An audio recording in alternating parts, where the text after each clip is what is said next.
Então primeiro me fala, por que decidiram voltar tantas vezes? E aí, o que eu fiz? Apareceu na porta. E 2 ingressos para Transiberiana. Não, pra Moscou. Lenin estava em restauração de novo. Aí assim, que brasileiro que Lenin, vai pra ó, Rússia? prefeitura russa, tem que atender as expectativas. E muita malandragem. Então tu tem que estar sempre ligado, entendeu? Se tu não fala, tu vai chegar e vai ser aquele português institucional. Olá, boa tarde. E aí, cara, não vai dar. Exceto o mausoléu do Lenin, que conseguimos em 2024, foi a consagração. A minha teoria é ano par. Ano par dá pra visitar. Fala, seus curiosos pela Rússia. E hoje eu tô com um casal diferenciado que viajou 3 vezes pela Rússia. Não é uma, não é 2, é 3 vezes para a Rússia. Então, provavelmente tem alguma coisa que chamou a atenção deles, né, que eles queriam voltar. Então, hoje eu tô aqui com o Faraó e Paty e tenho várias perguntas para fazer para eles sobre a Rússia, o que eles acharam da experiência deles, por que voltaram 3 vezes para lá. Então, vai ser bem legal. Então, primeiramente, pessoal, queria falar que estou muito feliz de ter vocês aqui hoje. Eu vi, né, no Instagram deles que eles estavam aqui em Florianópolis e eu vi os stories, né, a gente não se conhecia pessoalmente, mandei mensagem para eles, falei, vamos conversar, quero saber tudo, e aí hoje eles estão aqui, então eu estou muito feliz. E o que me chamou muito a atenção, quando eu acompanhei eles no Instagram, eu vi que eles fizeram Transiberiana na Rússia, né, aquela ferrovia gigante que tem mais de 6 mil quilômetros, e eu, por ser russo, eu sou de Moscou, eu não fiz ainda. Então, mas eu já andei de trem, claro, andei distâncias lá de 2 mil quilômetros, mas não andei distâncias tão grandes. Então, e não andei por Sibéria também, porque a Rússia é gigante, então também vou querer saber tudo. Então, primeiramente, conte para mim o que vocês estão fazendo hoje em Florianópolis. Bom, primeiramente queria agradecer o convite, é uma alegria estar aqui e poder compartilhar um pouquinho que a gente sabe desse país que a gente tem muito carinho. Sim, ela é de Florianópolis, eu sou de Campo Grande, mas acabei vindo fazer faculdade aqui na UFSC, a gente se conheceu e no fim das contas a gente se mudou para São Paulo, mas a gente usa Florianópolis como nossa base também, então a gente está sempre por aqui quando está no Brasil. Legal. E Florianópolis é uma base maravilhosa, né? Agora tem voos, né, para Portugal, então já pode sair e já ir para o mundo, né? Diz o cônsul do Marrocos que vai ter para o Marrocos também. A gente está nessa expectativa. O Faraó e Paty é aquele casal que você entra no Instagram deles e tem várias bandeiras dos países, aquele Instagram maravilhoso, né, que você quer viver essa vida. E me fala, quantos países hoje vocês já visitaram? Vixe. Pelo Sem Chaves, que é o nosso projeto de volta ao mundo, foram até agora 77 países, entre África, Ásia e Oceania. Mas a gente viajou antes, algumas vezes, também para a Europa, para a América do Sul, então ali já deu, acho que, mais de 100. Que bacana! E o projeto de vocês chama Sem Chaves. Isso mesmo. E de onde surgiu esse nome? A gente tinha essa vontade, né, de dar uma volta ao mundo, o Faraó, na verdade, que fez o convite, e aí ele disse, não, vamos dar uma volta ao mundo, sem prazo para voltar e tal. E eu assim, não, precisa ter um prazo, aí a gente foi. E quando chegou o momento que a gente pediu demissão e tava na expectativa, assim, a gente precisava de um nome. E no pós-demissão ele falava muito, cara, você já pensou, quando a gente começar a viagem a gente não vai ter chave. A gente não vai ter chave de casa, não vai ter chave de casa, não vai ter chave nenhuma. Daí tava voltando de um ônibus, tava indo de São Paulo para Floripa de ônibus, e veio, poxa, e se fossem chaves, já que você bate tanto nessa tecla? Sim. E assim surgiu. Sim.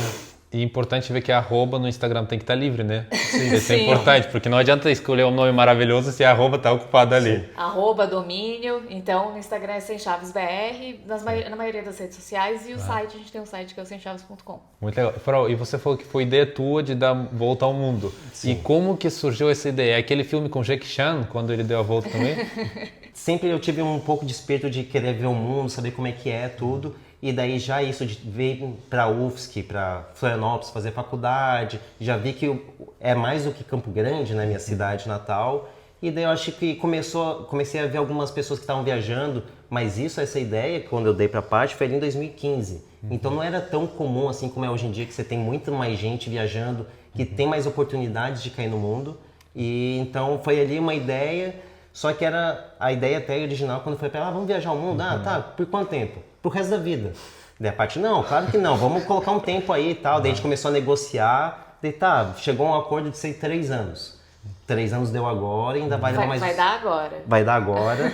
E então, provavelmente vamos levar mais 1 ou 2 anos aí para viajar pela América, pela Europa, porque ainda tem a 3ª e a 4ª temporada dessa aventura. Eu tô gostando que tem um planejamento, né? Porque sem planejamento você não faz, porque eu percebo, né? Às vezes é bonito ver viagens acontecendo no Instagram, mas eu vejo que por trás, né? Até nas viagens que eu fiz, tem todo o planejamento, né? Sim. E Sim, o vejo... planejamento prévio para a gente se organizar financeiramente, né? Tem uma questão de privilégio, a gente tinha bons empregos, o Faraó tem um histórico de família também, então eu acho que esse planejamento, a parte financeira é muito importante, porque tem gente que vai na cara e na coragem com R$500 no bolso, mas... Ou até R$2.000. Ou R$2.000. É muito difícil, às vezes, você conseguir manter o pique, porque é muita energia, né? É muita energia e o orçamento ele acaba tendo um peso muito importante. E na opinião de vocês, de viagens que vocês já fizeram, dá para monetizar essa vida de nômades digitais, viajantes? É monetizável? Isso aí vocês conseguiram? Sim, não é para todo mundo, porque envolve muito empenho. Então, por exemplo, nosso foco é o Instagram. Então a gente vai lá, faz todos os vídeos, várias coisas legais, mas não bomba tanto quanto a gente vê outras pessoas bombando, por N motivos. E o Instagram não paga, né? Sim. Então, a gente vê que o TikTok, ele dá uma remuneração, só que também você tem que bombar muito, trazer muita visualização. Facebook também, só que também é a mesma coisa, tem que ter muita visualização. Sim. No YouTube, você consegue ter menos, não precisa de tanta visualização assim, só que você tem que ter muito vídeo, e vídeos ali mais do que 10 minutos, mas às vezes tem gente que coloca vídeos de 40, 1 hora, mas você precisa entrar num nicho que as pessoas acompanhem, assistam, e daí você vai ganhar pela visualização, e quem sabe depois você consegue ganhar publicidade, coisas do gênero. E tem também a oportunidade, às vezes, algum nicho que você atue, de oferecer algum serviço, né? Produto é um pouco mais difícil, principalmente quem está na estrada para elaborar e enviar. A gente ainda não consegue pagar a nossa viagem com monetização, ainda é muito pouco, mas a gente continua ali produzindo, tentando, até pela nossa formação de jornalismo, o nosso projeto é para informar as pessoas, esse é o principal. Seja história, seja dica de viagem, tem um pouco dos dois mundos ali, e de graça, né? A gente tem esse negócio também, esse idealismo de informar de graça. E, além do mais, a gente como é jornalista e trabalhou sempre em redação, escrevendo, a gente tem o nosso blog, que também muitas informações de graça lá, mas a gente também publicou um livro já, que é o Aventuras Sem Chaves, da primeira temporada sobre a África e o Oriente Médio. É um livro de 456 páginas, então é muito grande, muitas fotos. Onde que dá para encontrar? Dá para encontrar na Amazon e também no nosso site, ali tem um banner bonitinho. Mas a gente sabia que a questão de livro, a população brasileira não está lendo tanto mais. E daí não lê tanto, sobre viagem, não lê tanto sobre viagem sobre a África. Então é muito reduzido, mas a gente está com projetos de escrever mais livros. Então a gente já escreveu o livro sobre a 2ª temporada, sobre a Ásia e Oceania, que vai lançar... Tem a Transiberiana. Que tem a Transiberiana e vai lançar até o fim do ano. Torce muito para que esse livro tenha uma vendagem maior e daquela coisa, às vezes alguém descobre que tem esse livro sobre a Ásia e fala, nossa, eu também tenho um livro sobre a África. Então talvez um vai puxando o outro. Daí quando vier um livro sobre a América, um livro sobre a Europa, também vai ter mais interesse das pessoas e daí um vai puxando o outro para conseguir ir se vendendo. Sim. E dentro da monetização é isso. Esse é um produto, mas o site. Aí você faz o site, você coloca anúncio. Aos pouquinhos, é um jogo de longo prazo, não é um sprint, é uma maratona mesmo. Assim, você precisa insistir, ter consistência, enfim. Eu queria até aproveitar esse momento que o Faraó falou sobre Instagram, sobre TikTok, sobre YouTube. Faz 6 meses que eu entrei no YouTube. E eu por muito tempo, não estava conseguindo achar meu formato. E achei meu formato em entrevistar as pessoas, porque eu gosto dessa troca, compartilhar informações. É que o principal é trazer um pouco mais da cultura russa, falar com os russos, pessoas que viajaram para a Rússia. E os meus vídeos são mais de 10 minutos, então eu gostaria de agradecer você que está assistindo os vídeos, realmente está ajudando muito. Se você puder ainda se inscrever no canal, porque eu vejo que tem muita gente que ainda não está inscrito, por favor se inscreva, e vejo também muita gente comentando. Se você tem algo a dizer, alguma colocação, também seja bem-vindo lá nos comentários. Inclusive, quando eu vi vocês, graças ao nosso algoritmo, que entrega os vídeos, porque o algoritmo me entregou os vídeos deles no Instagram. E aí o que me chamou a atenção justamente essa autenticidade. Agora que eles falaram que eles têm essa missão de levar informação de forma gratuita para educar as pessoas, para explicar para as pessoas que querem viajar, Porque hoje realmente tem muita informação, mas se vocês conseguem organizar isso num livro, né, organizar... E o que me chamou a atenção no conteúdo de vocês, que foi essa justamente a autenticidade. Às vezes não fazendo perfeito, mas fazer de coração. Assim, eu consegui enxergar isso. Então, realmente, parabéns, né, pelo esse esforço. Porque uma coisa é você só viajar. Outra coisa é você viajar e fazer conteúdo. Pessoal, sério. Eu já fiz as duas coisas, né? Já viajei fazendo vídeo. Cara, é outro trabalho. Assim, quando tu viaja e tem que fazer os vídeos, cara, tu tem que parar, tu tem que escolher ângulo certo, tem que pensar na roupa, pensar nos equipamentos, que tá tudo carregado. É muito mais coisa envolvida. Então, realmente, quem viaja e consegue gravar e produzir conteúdo, cara, eu tiro o chapéu. Parabéns para vocês pelo seu trabalho, pelo seu esforço. A gente agradece porque é exatamente esse o nosso objetivo de estar informando.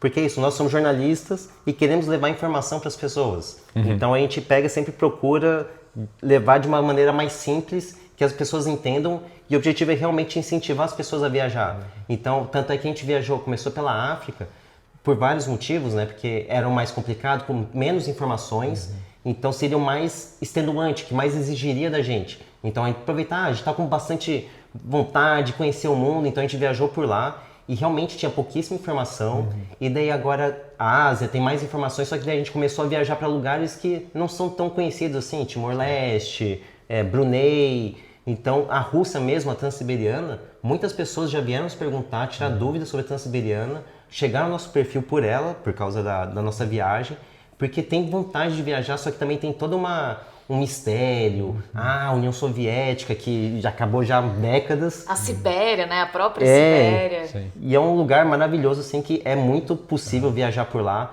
Tem suas dificuldades, mas assim como um gringo vir para o Brasil, viajar pelo interiorzão, vai ter suas dificuldades também. Sim. Inclusive, queria aproveitar que o faraó tem também o Shanka, e aí o Shanka dele não tem símbolo, porque é o que acontece, né? Eu utilizando essa Shanka, então parece que eu estou representando um símbolo que tem. Só que no fim das contas virou um chapéu tradicional russo, porque lá na Sibéria é muito frio. Então se eu estou utilizando esse chapéu, não significa que eu represento os símbolos do passado. Eu estou fazendo esse canal justamente para mostrar a Rússia mais moderna e trazer as pessoas que viajaram para lá recentemente. Eles viajaram em 2024. Ontem saiu vídeo com uma russa que chegou 2 meses atrás para cá e deu luz aqui. Então trazer essa mais modernidade, porque realmente o tempo voa, as coisas acontecem e tem que estar atual. Então aqui a gente está falando no dia de hoje. Então não significa que a gente representa alguma coisa utilizando esse chapéu maravilhoso, que inclusive é muito confortável. Eu percebo que meu cérebro ele até pensa melhor quando tá com ela. Né? Pode falar, cara, tá um calor. Só que eu me sinto bem, parece que tá fritando o cérebro. Eu falei, vou focar aqui, vou fazer as perguntas. Faraó. Pati, vocês viajaram 3 vezes para a Rússia. Por que vocês resolveram voltar? Uma vez você viajar uma vez para conhecer Moscou, São Petersburgo, eu já conheci vários brasileiros que já fizeram isso. Mas se vocês voltaram 3 vezes, então vocês queriam realmente aprofundar um pouco mais. Então primeiro me fala, por que decidiram voltar tantas vezes? Olha, um pouquinho antes até, eu comecei a estudar russo, né? Porque uma coisa, essa ideia de viajar o mundo sempre teve dentro de mim, então eu acabei fazendo curso de inglês, que é muito comum aqui no Brasil, né? Você estuda na escola, faz um curso particular, terminei o curso, falei, vou aprender francês. Daí eu comecei a estudar francês, terminei o curso ali durante a faculdade, fui fazer espanhol, e daí quando terminei, falei, e agora, qual outro idioma eu consigo aprender assim? Italiano, alemão, só que, que lugares que eu consigo falar o italiano, falar o alemão? Daí pensei, vamos pensar no War, né? Qual que idioma que eu consigo dominar mais o mundo? O War é um jogo de tabuleiro que tem no Brasil, Sim. que você tem que dominar Sim, claro, eu sei, eu joguei, muito bom esse jogo. Então eu fiquei em dúvida entre chinês e russo. Falei, nossa, o russo, porque além da Rússia também tem, agora um pouco de história, né? Os países da ex-União Soviética que as pessoas até podem não falar russo, podem não gostar de falar russo, né? Por causa disso, mas entendem um pouco ali uma coisa ou outra, então eu conseguiria viajar por outros países. E no fim foi muito útil, porque a gente acabou de voltar da Ásia Central, né? No fim da nossa viagem pela Ásia, usei muito russo lá. Então, como eu consegui aprender russo, e aprendi russo aqui em Florianópolis, inclusive, com um professor que tinha estudado, feito faculdade lá nos anos 90, muita troca cultural entre Brasil e Rússia. Então eu aprendi aqui e daí fui para São Paulo, me mudei para lá, continuei estudando russo lá, em uma escola que parecia muito tirada da União Soviética, muitos livros, tinha aquele cheiro assim De lugar de antigo. lugar antigo. Então foi, putz, gostei muito, quero viajar pra lá. E daí a Paty estava morando na França naquele momento, em 2013. 2012 para 2013. A gente foi em janeiro de 2013, 2013. primeira semana do ano. Que legal. E daí eu cheguei lá de surpresa, né, pra Paty, pra visitar a Paty. E aí o que eu fiz? Apareceu na porta. E 2 ingressos para Transiberiana. Não, pra Moscou. Ele falou, vamos viajar? Deu, bora? Pra onde? Eu quero visitar uma amiga minha, Laura, na Letônia. E depois pensei em a gente ir pra Moscou. Pensei assim, já passagem comprada, hotel reservado, tudo. Torcendo que ela aceitasse, né? Porque senão... Se eu vou dizer não pra uma viagem, imagina. E a gente foi pra Moscou. Passou, acho que uns 5 dias lá, Sim. né? Só que a gente deu muito azar que naquelas início de janeiro, quando a gente ficou lá, eu sabia ali um pouco de russo, mas não tinha estudado toda a cultura. Então quando a gente chegou lá, tudo estava frio, naturalmente, muita neve. E a gente, vamos visitar então o Kremlin. Daí quando a gente chegou lá, o Kremlin estava fechado porque era no Novo Russo, acho que era 6 de janeiro. Sim. Então estava fechado. A gente chegou lá... 7 de janeiro, que aqui tem Natal e na Rússia, você sabe, não tem Natal. Lá Natal é dia 7 de janeiro. Então foi isso, a gente chegou feriado, fechado. Putz, perdemos o dia. Então então amanhã a gente vai lá no Gorky, no parque. Lindíssimo, parque enorme. Daí quando a gente chegou lá, era um dia que deveria estar aberto, mas estava fechado porque estava aberto no dia anterior no feriado. Então fechou ali. Então volta pro hotel. No terceiro dia, vamos voltar pro Kremlin. Esses são choques culturais russos. Sim. Daí no quarto dia, vamos voltar no Gorky. Então foi muito assim. E nesse dia a gente não conseguiu visitar o mausoléu do Lenin, que fica na Praça Vermelha. Nesse dia não, nessa viagem. Porque estava em restauração. Daí a gente, poxa, né? É uma coisa que eu tinha curiosidade, ver como é que Até eu morando na Rússia queria ir visitar, mas sempre estava em restauração. Aí a gente, paciência, né? Ok, mas jamais imaginei que voltaria. Nossa, nunca mais. Perdemos a oportunidade de viajar pra cá. Daí a gente voltou pro Brasil, tudo. Daí teve a Copa e daí os pais da Paty falaram assim, nossa, eu tenho vontade de viajar pra Rússia. Mas a gente queria saber, será que a gente consegue arranjar algum guia que consegue vir da Alemanha, porque eles iam pra Alemanha antes, falando português com a gente viajar pela Rússia? Daí a Paty já pegou, já meteu o golpe neles. Tem 2 guias, um que é semi-fluente em russo e fluente em inglês, e uma que é fluente em francês, já meti um francês ali, né? E fluente em inglês. Aí minha mãe ficou, não entendi. Disse, não, leva a gente, que a gente fica de guia pra vocês. Daí a gente fez um acordo ali, aquelas coisas de família, né? Não, paga aqui, cobra ali e tal. E aí a gente voltou com eles em 2019 para Moscou e São Petersburgo. Daí a gente viu os Quantos 2. dias ficaram? Primeiro 5 dias? Uma semana em cada. Na primeira vez, em 2013, uns 5 bacana. dias e depois agora uma semana em cada cidade. Lenin estava em restauração de novo. Aí assim, né? que brasileiro que Lenin, vai pra ó, Rússia? prefeitura russa, tem que atender as expectativas dos turistas, Não, e na turistas nossa brasileiros. cabeça era assim, a gente já tinha o plano de volta ao mundo, mas ele não tava com data tão certa. Então assim, poxa, que brasileiro que vai pra Rússia, que brasileiro que vai pra Rússia 2 vezes, e as 2 vezes seu Lenin tava lá em restauração. Não, tudo bem, paciência. Mas quem sabe na terceira vez, quando a gente começar essa viagem, a gente vem pra Moscou e daí vamos tentar ir de novo lá, ver se dessa vez vai estar aberto.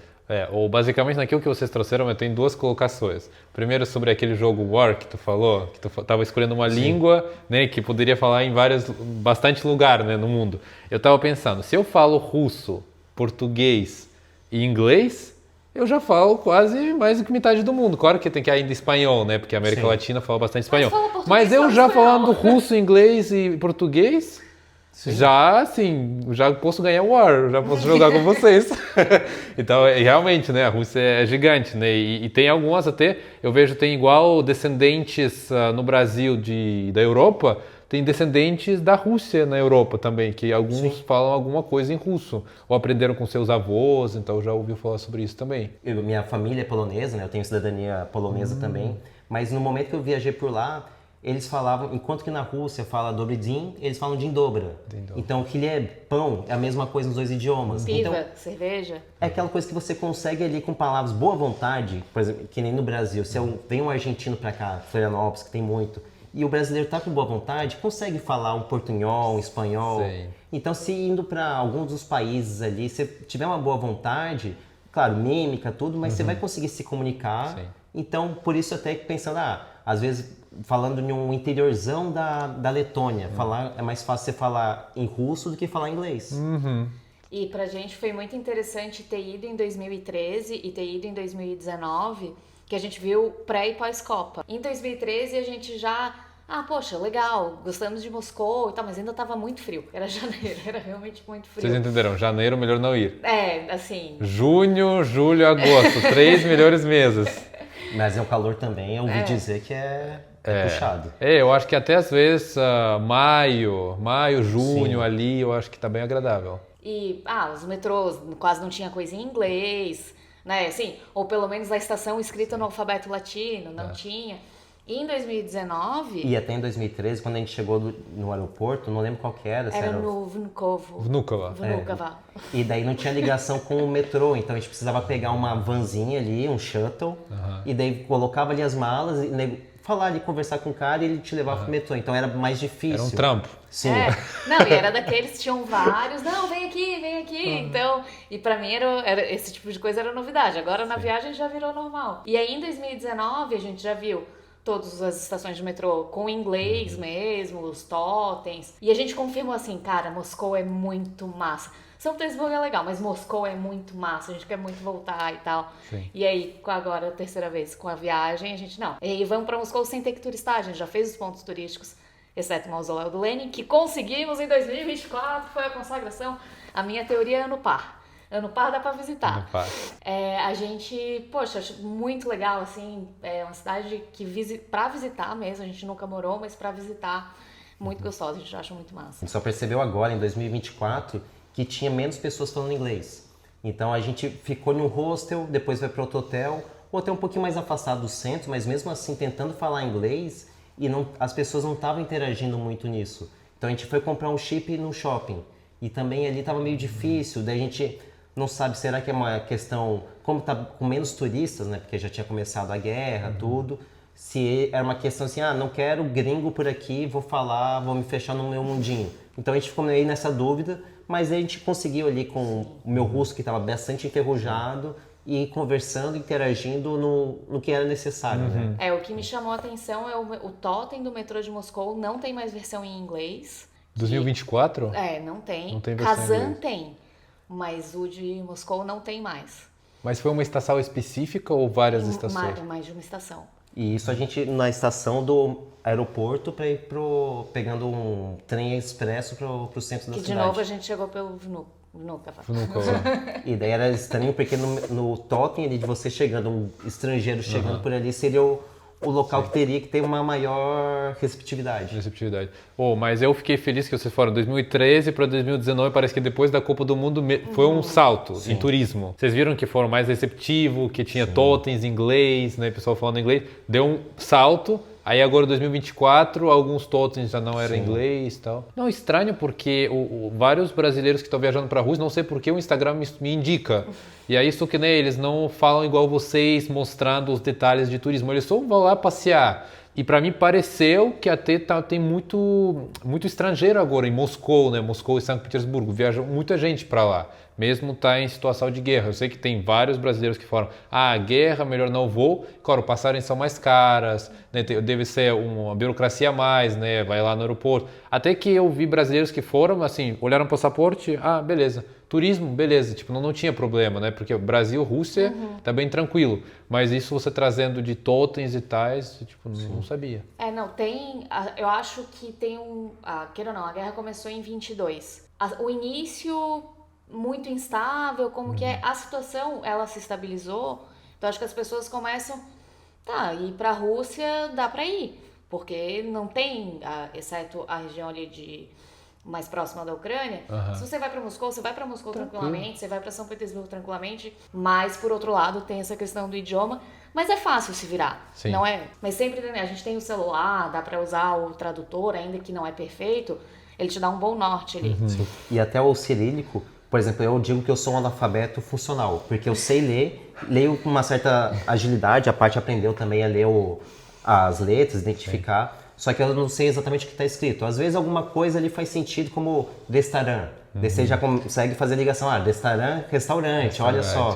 Então por isso que é interessante saber. E o cirílico não é... É como se fosse um código mesmo, quando você está fazendo... Código. Código da Vinci. Que daí você faz... criptograma, né? Você faz a ligação ali, aquele asterisco é um J. Então você consegue identificar isso, e daí quando alguém fala, você tem que ir para a cidade tal, ou tem que ir para o metrô tal, daí você consegue identificar o que está escrito. Sim. Tem aqueles desafios do o O tem a opção de A. Então você tem que saber qual que é a sílaba tônica da palavra. Essa é a minha encrenca com o russo. Né? Mais do que assim, eu leio cirílico que nem criança, assim, junta 2 letrinhas, faz o som. Então eu faço dessa forma. Qualquer idioma, você tá aprendendo, é difícil, e quando tem um alfabeto diferente, que eu não complica um pouco atrapalha. mais. E pegando o gancho do cirílico, do russo, eu inaugurei minha imersão de russo em 4 aulas ao vivo comigo. Você acha que vai ajudar para os brasileiros que têm curiosidade pela Rússia? Com certeza. Porque basicamente o que a gente conversa aqui, eu quero ter esse ao vivo, né, com o pessoal, para trazer um pouco da Rússia moderna, mostrar como ler o alfabeto, né, dar uma introdução, falar um pouco da Rússia, porque as pessoas têm muita curiosidade e às vezes não conseguem achar tudo em um lugar só. E aqui vai ser uma imersão comigo, então quem tiver interesse, a link está na descrição também. E muita malandragem. Então tu tem que estar sempre ligado, entendeu? Se tu não fala, tu vai chegar e vai ser aquele português institucional. Olá, boa tarde. E aí, cara, não vai dar. Eu falo que hoje, né, eu por morar 8 anos no Brasil, eu tenho um pouco do brasileiro, um pouco do russo. Então meio que tô no meio termo. Eu quase atrasei para nossa entrevista, mas o russo dominou e eu cheguei pontualmente, cheguei até um pouco antes. Então tem que ter esse jogo de cintura, mas assim, demorou para eu pegar. Cara, e realmente é vivência. Você tem que viver. E viver, né, conviver com pessoas, porque tem russos também que moram no Brasil e não convivem com brasileiro. E aí, claro que tu não vai dominar tanto a língua. Então, esse contato, assim, com pessoas é essencial. Então, eu acho essa ideia de vocês irem passear um pouco mais na Rússia, né, às vezes relaxar um pouco, não ir só lugar turístico. Às vezes, fora do lugar turístico, que tu vai encontrar, às vezes, pessoas que falam inglês. Sim, é verdade. A gente viu alguns cafés ali pelo interior da Rússia também. Então, eram aqueles cafés moderninhos, mas jovens também, que estavam falando inglês e falavam super bem, atendiam, sempre simpáticos. Porque o russo tem aquela aura de ser uma pessoa mais dura, não sorri tanto. Eu queria saber mais sobre isso também, inclusive. A gente tem situações, né? Eu acho 2 situações. Uma em 2019, que foi quando você estava no mercado, que aí acho que é melhor você contar que eu não estava junto. E outra agora em 2024, com uma moscovita no trem. Olha. Agora, em 2019, quando a gente foi lá, fui eu e os pais dela comprar coisas no mercado ali, comprar vinho, essas coisas. E daí na hora que foi passar no caixa, acho que era São Petersburgo, né? São Petersburgo. A garrafa bateu no chão, paguei, bateu no chão e quebrou. Não no chão, foi colocar na sacola. Só o ato de colocar na sacola... Já depois de passar, bateu de um jeitinho já era errado. meu já. Então era meu, eu que perdi isso. Eu tentei conversar ali com a atendente, explicar a situação e tal, o meu russo que estava bem, mas ela não conseguiu, ela não deu o braço a torcer. É seu, você pagou já, então responsabilidade sua. Tentar ver alguma coisa, trocar tudo. Daí tinha uma jovem ali que ela começou a tentar... Que ela viu a situação, né? Uma jovem russa tentou argumentar também, só que não conseguiu. Daí no fim das contas ela falou, cara, desculpa, não adiantou de nada, mas olha, tava com o livro na mão. Toma esse livro aqui de presente para você não ficar com essa ideia ruim de nós russos. Então um presente para você. Nossa, deu o livro. Que bacana. Eu não lembro exatamente qual era o livro, mas é um dos livros clássicos da Rússia, mas também, né? Tem pouco. 500 mil livros da literatura russa. Daí eu voltei e dei de presente pro meu professor russo, porque ele ia fazer muito melhor proveito do que eu. E agora em 2024, o primeiro trem que a gente pegou de Moscou para Kazan tinha uma moscovita e um checheno que as cabines tem primeira, segunda e terceira classe, né? A gente foi na segunda, que são 4 camas por cabine. Então a gente sempre dividia com 2 pessoas. E uma das paradas, acho que foi a primeira, ela falou, essa cidade, assim, o russo ainda estava um pouco enferrujado, mas aí com o tradutor e falando ali, deu-se um jeito. Essa cidade tem bastante souvenir, tem bastante gift. Tá, beleza. Eu fiquei no trem, o farol saiu pra filmar, aí ela e o checheno saíram e voltaram. E ela, de um jeito muito russo, que é aquele, não sorri tanto, é diferente do brasileiro. A gente tá sempre, né, sorrindo muito e tal. Até às vezes fala meio alto. Mas daí ela chegou, não, eu comprei pra vocês. E deu um sininho de cristal pra gente, que era o gift típico dali. Disse, pra vocês lembrarem e tal. E a gente, nossa, obrigada, assim, tipo, muito inesperado. Sim. Você não vai esperar, claro, amigão, um abraço e tal. Mas tem esses gestos, assim. Eu acho que esses gestos é que mostram ali um pouco mais do russo, povo. Sim. A gente percebia, por exemplo, nas mulheres que trabalhavam dentro dos vagões do trem, né? As rodomoças, como a gente poderia dizer. Ferromoça. Ferromoças. Elas sempre simpáticas no jeito russo, então eram solistas. Elas pegavam, atendiam a gente ali. Eu falava, não sei falar muito de russo, entendo uma palavra ou outra, tudo. Mas elas tentavam sempre fazer de um jeito tranquilo, de apontar, mostrar como é que é o protocolo de você... essas roupas aqui de cama você vai devolver meia hora antes. Então elas faziam de um jeito, elas tentavam se fazer entender e bem tranquilos assim, do jeito russo de sempre sorriso, sem ser toda simpática, mas era solícita e isso é muito legal. E repetiam as informações, isso daqui é a roupa de cama, não sei o que, Ana, isso daqui é a roupa de cama, tá? Então assim... E não se custavam em fazer isso, né? Que bom, não, fico muito feliz, porque o que eu percebo, né, aqui no Brasil tem às vezes uma gentileza extra, assim, por exemplo, aquela situação do supermercado, às vezes a pessoa iria sorrir, tentar acalmar, e às vezes o russo vai estar um pouco mais fechado e mais objetivo, tá? A gente tem problema, a gente tem que resolver, tipo, não vai mostrar uma gentileza a mais, mas eu vejo que aqui no Brasil, né, tem esse small talk, e na Rússia normalmente tiram ele, já vai direto pro assunto, pro objetivo, e aí eu acho que essa é a diferença. Mas os russos, né, eu percebo que são profundos, assim, que eles gostam, se eles, vocês são estrangeiros, eles querem sentar, querem entender, e querem ir a fundo, assim, eu percebo, eu sou uma pessoa assim. Então, isso eu gosto, assim, da nossa cultura. Se a gente faz laço, é o laço forte. Isso, pelo menos que eu vi. Eu não sei se vocês chegaram a fazer amigos russos, assim, para continuar, assim, com eles. Não, amigos russos não. A gente teve essas ocasiões... Agora vocês têm um amigo russo, pessoal. Parabéns. Vocês têm um amigo russo agora, oficialmente. Muito obrigado mais uma vez pelo tempo de vocês. De verdade, vocês são incríveis. E hoje eu não só entrevistei 2 pessoas, mas ganhei 2 amigos novos. Então eu vou acompanhar também as aventuras deles, pode ser que fizemos viagem juntos mais na frente. Muito obrigado por assistir esse vídeo até o final e em russo, tchau, tchau, como é? Пока-пока. Пока-пока.